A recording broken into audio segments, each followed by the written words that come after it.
Buongiorno e benvenuto a Firenze. Hello and welcome to Florence, home of the world-famous Duomo, or Cathedral of Santa Maria del Fiore. For those of you not afraid of heights, it's 463 steps to the top of the Brunelleschi Dome. From here you'll have breathtaking views, and I mean that literally, of the city, and if you look closely enough, our hotel. So let's hope our legs hold out a little bit longer as we make our way back down the steps, and then just a mere 2 blocks to the south, where we are going to find the Grand Hotel Cavour, one of the best locations in the city.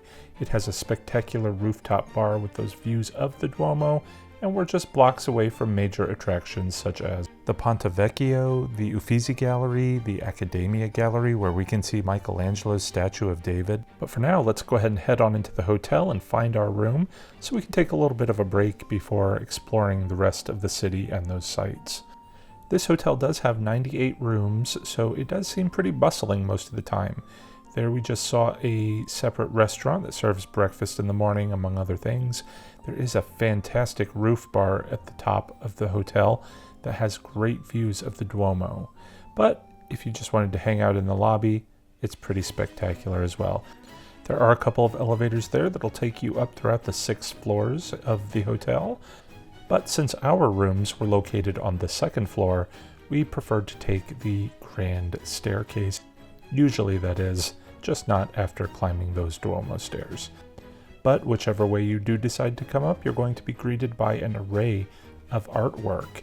This hotel is like a museum in and of itself. You've got statues and paintings throughout.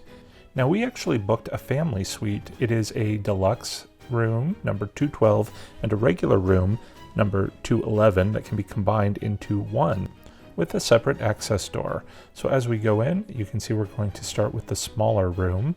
This is the regular room that you might find typically throughout the hotel, although the website does show they have some rooms that look a little bit more furnished than the ones that we have. And that might be because we booked through Priceline, and we paid about $350 a night for the suite of the 2 rooms, which was a better deal, honestly, than booking 2 rooms separately. Now the major difference between this and the other room is the other is a corner, has a bit of a different wardrobe as well. So I'm going to spare you going through this room in detail, and let's go ahead and head on over to the other room. Now this room has its own separate little vestibule.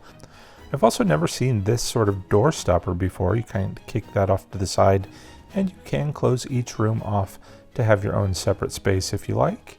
Taking a look at the hotel map, we are these 2 rooms in the corner of the hotel.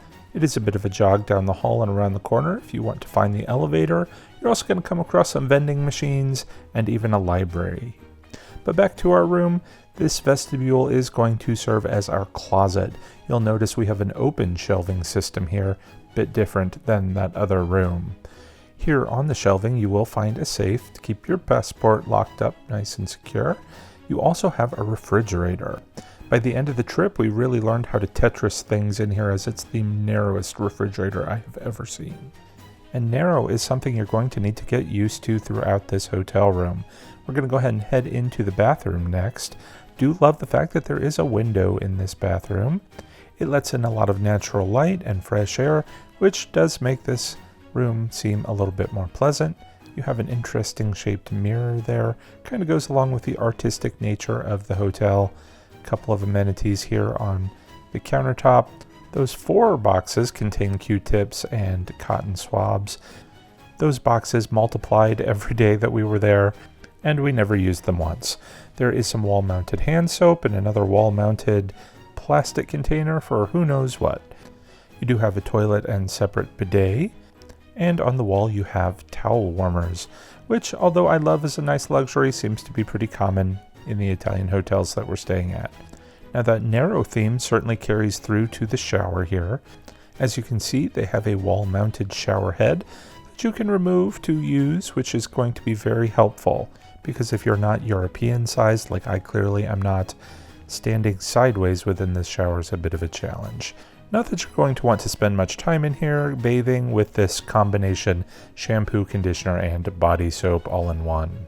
I'm not sure if that's a standard amenity or again because we booked a Priceline room, but nobody wants that. Let's go ahead and head on into the main part of the room. I did love the fact that this is a corner room with corner windows. At first glance, it has a very nice painted ceiling. On second glance, you're going to see that that's more like a wallpaper application. So don't look too closely. Don't look at the TV if you only speak English. It doesn't let you connect any of your devices to it, so we spent most of our time just looking at our phones. They do have some nice slippers and robes for you. The switches by the bed will control the lighting in the room, including the reading lights there.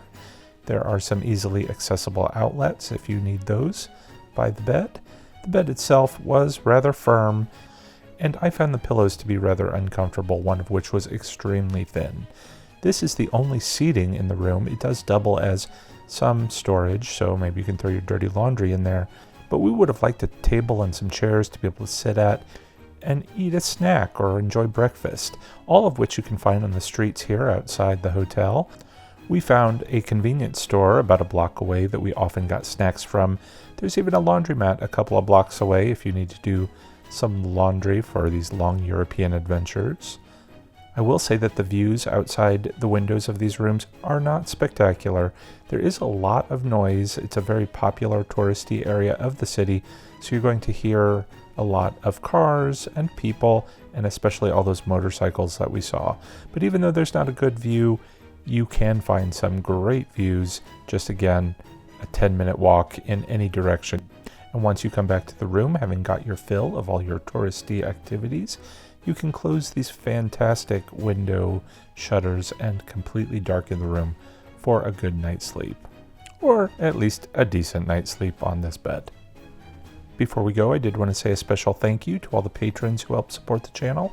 If you are interested in helping support the channel, you can check out a link to my Patreon page in the description below. But that's going to do it for today, so make sure you stay tuned and subscribe for more hotel reviews for our European adventures. Till then, take care and happy travels.